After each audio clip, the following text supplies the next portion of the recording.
নমস্কার বন্ধুরা, আপনাদের আরও একবার স্বাগত জানাই পাবলিক ভিউ কলকাতাতে। বন্ধুরা, আজকের এই ভিডিওতে আইএসএল ইন্ডিয়ান ফুটবল নিয়ে কিছু গুরুত্বপূর্ণ আপডেট দেবো।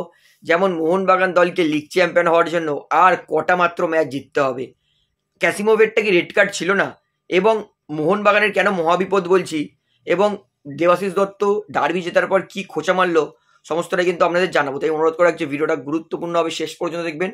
এবং যারা চায় নতুন সকলকে একটা অনুরোধ করবো, তারা অবশ্যই পাবলিক ভিউ কলকাতা এই চ্যানেলটিকে সাবস্ক্রাইব করে বেল আইকন প্রেস করে অল করে রাখবেন। তাহলে বন্ধুরা, সবার প্রথমে বলি, মোহামেডানের বিরুদ্ধে ডার্বি 4-0 জেতার পরেই মোহনবাগানের সচিব দেবাশিস দত্ত খোঁচা মারল মোহামেডান আর ইস্টবেঙ্গল দলকে। দেবাশিস দত্ত তিনি বললেন যে এইবার মোহামেডান দল বুঝেছে যে আই লিগ আর আইএসএল এর মধ্যে ডিফারেন্স কত, আই লিগ আর সন্তোষ ট্রফির মধ্যে কতটা ডিফারেন্স। এবং তিনি বলছেন যে দেবাশিস দত্তর খুবই খারাপ লাগছে কিভাবে আইএসএল এ বাংলার আরো দুই ক্লাব তারা নিচের দিকে লটালটি খাচ্ছে, বাংলার আরো দুটো আইএসএল ক্লাব বাংলার নাম উজ্জ্বল করতে পারছে না। অর্থাৎ দেবাশিস দত্ত তিনি কিন্তু বোঝাতে চাইছেন যে তিনি ইস্টবেঙ্গল আর মোহামেডান দল নিয়ে ওয়ারিড, কিন্তু অ্যাকচুয়ালি আমরা জানি তিনি কতটা ওয়ারিড। তো আপনার কি মনে হয়, এটাকে দেবাশিস দত্ত খোঁচা মেরে বলেছে? সেটা আমাকে কমেন্টে জানাবেন, কারণ আমার তো মনে হয় খোঁচাই মেরেছে। তাহলে বন্ধুরা, এবারে বলি মোহনবাগানের জন্য কেন মহাবিপদ। আজকের ম্যাচে মোহনবাগানের দুই গুরুত্বপূর্ণ প্লেয়ার ইয়েলো কার্ড খেয়েছে। প্রথমটা আপুইয়া, এবং আমি জানতাম আপুইয়া ইয়েলো কার্ড খেলে আপুইয়া কিন্তু সাসপেন্ড হবেন, এবং আজকে আপুইয়া তিনি কিন্তু 7 নম্বর ইয়েলো কার্ডটা খেয়েছে। এবং আইএসএল এর নিয়ম, যেহেতু প্রথম ইয়েলো কার্ড সাসপেন্ড যেটা হবে সেটা 4 নম্বর ইয়েলো কার্ডে, এবং সেকেন্ড সাসপেন্ড সেটা হবে 7 নম্বর ইয়েলো কার্ডে। অর্থাৎ আপুইয়া যেহেতু আজকে 7 নম্বর ইয়েলো কার্ডটা খেয়েছে, তাই আপুইয়া তিনি কিন্তু সাসপেন্ড হবেন। অর্থাৎ পাঞ্জাবের বিরুদ্ধে আপুইয়া কিন্তু অ্যাভেলেবেল থাকবে না। এটা হচ্ছে মোহনবাগানের প্রথম বিপদ, কারণ আপুইয়া মোহনবাগানের দলের এই মুহূর্তে বেস্ট মিডফিল্ড প্লেয়ার, যে রাজত্ব করছিল। আপুইয়া না থাকায় কিন্তু অবশ্যই মোহনবাগান কিন্তু পাঞ্জাবের বিরুদ্ধে কিছুটা হলেও স্ট্রাগল করবে। এবং দ্বিতীয় প্লেয়ার একটা হচ্ছে মোহনবাগান দলের সেন্টার ব্যাক টম অলড্রেড। আমি জানতাম অলড্রেড তারও কিন্তু 3টে ইয়েলো কার্ড ছিল, আজকে টম অলড্রেড ইয়েলো কার্ড খেয়েছে, অর্থাৎ অলড্রেড কিন্তু 4টে ইয়েলো কার্ড হয়ে গেছে। অর্থাৎ অলড্রেড তিনি কিন্তু সাসপেন্ড হচ্ছেন। অর্থাৎ যেহেতু অ্যালবার্টো রড্রিগস পুরোপুরি ফিট নয়, তার মধ্যে আপুইয়া নেই, এবং তার মধ্যে টম অলড্রেড নেই, সাসপেন্ড আছে আপুইয়া আর অলড্রেড। অর্থাৎ বলতেই পারি পাঞ্জাবের বিরুদ্ধে কিন্তু মোহনবাগানের ডিফেন্স কিছুটা নড়বড়ে এবং শেকি মনে হচ্ছে। অর্থাৎ পাঞ্জাবের বিরুদ্ধে যদি অ্যালবার্টো রড্রিগস ফিট না থাকতে পারে, সুস্থ না হতে পারে, তাহলে কিন্তু মোহনবাগানের জন্য কিন্তু মহাবিপদ। কারণ প্লেইং 11-এর দুই ভালো প্লেয়ার আপুইয়া এবং টম অলড্রেড, এরা দুজনেই কিন্তু সাসপেন্ড থাকবেন কাট সাসপেনশনের জন্য। তো এটাই হচ্ছে মোহনবাগানের মহাবিপদ। অ্যালবার্টো চলে এলে আমার টেনশনটা অতটা থাকবে না, কারণ দীপক টাংরি তিনি কিন্তু যথেষ্ট ভালো খেলছেন। হ্যাঁ, আপুইয়ার মতো তিনি কিন্তু ওই ফরওয়ার্ড পাসগুলো দিতে হয়তো নাও পারেন। তবে আরও একটা পজিটিভ নিউজ, থাপা চলে আসছে। থাপা আপুইয়ার কিন্তু perfect life for life replacement হতে পারে, এবং আমি মনে করি ডিফেন্সটা মজবুত করার জন্য দীপক টাংরিকে কিন্তু ইউজ করতে পারে।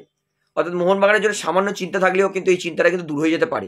এইবারে বলি, কিছু সংখ্যক ইস্টবেঙ্গল ফ্যান্স, আমার কিছু বন্ধু আছে যারা ইস্টবেঙ্গল সাপোর্ট করে, তারা আমাকে বলছে যে ভাই ওটা নাকি রেড কার্ড ছিল না, ক্যাসিমোভেরটা ইয়েলো কার্ড দিতে পারতো।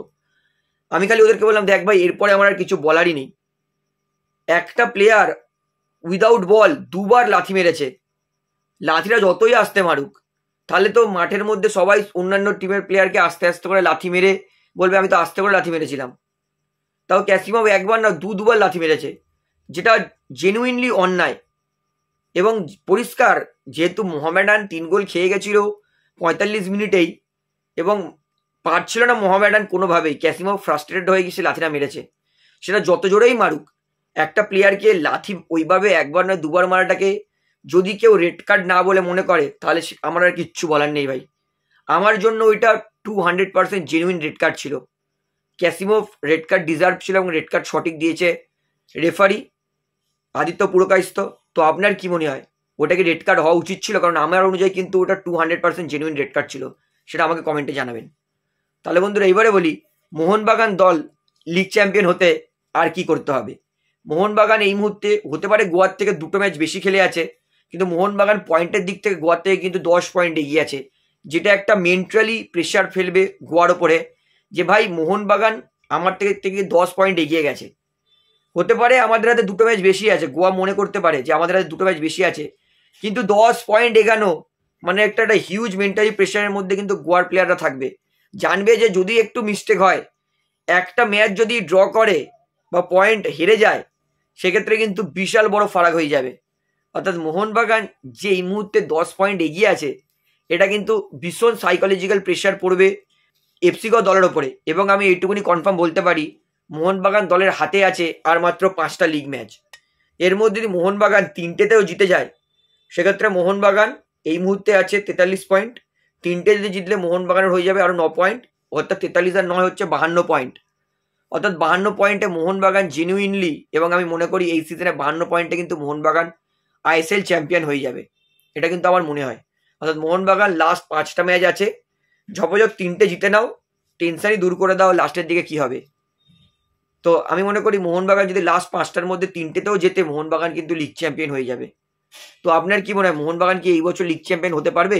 সেটা আমাকে কমেন্টে জানাবেন। তাহলে বন্ধুরা, ভিডিওটা এখানে শেষ করছি। আশা করি ভালো লাগলো। তো ভিডিওটি ভালো লাগলে অবশ্যই লাইক করুন, কমেন্ট করুন, শেয়ার করুন, এবং চ্যানেলে নতুন সকলকে অবশ্যই পাবলিক ভিউ কলকাতা এই চ্যানেলটিকে সাবস্ক্রাইব করে বেল আইকন প্রেস করে অল করে রাখবেন। ধন্যবাদ।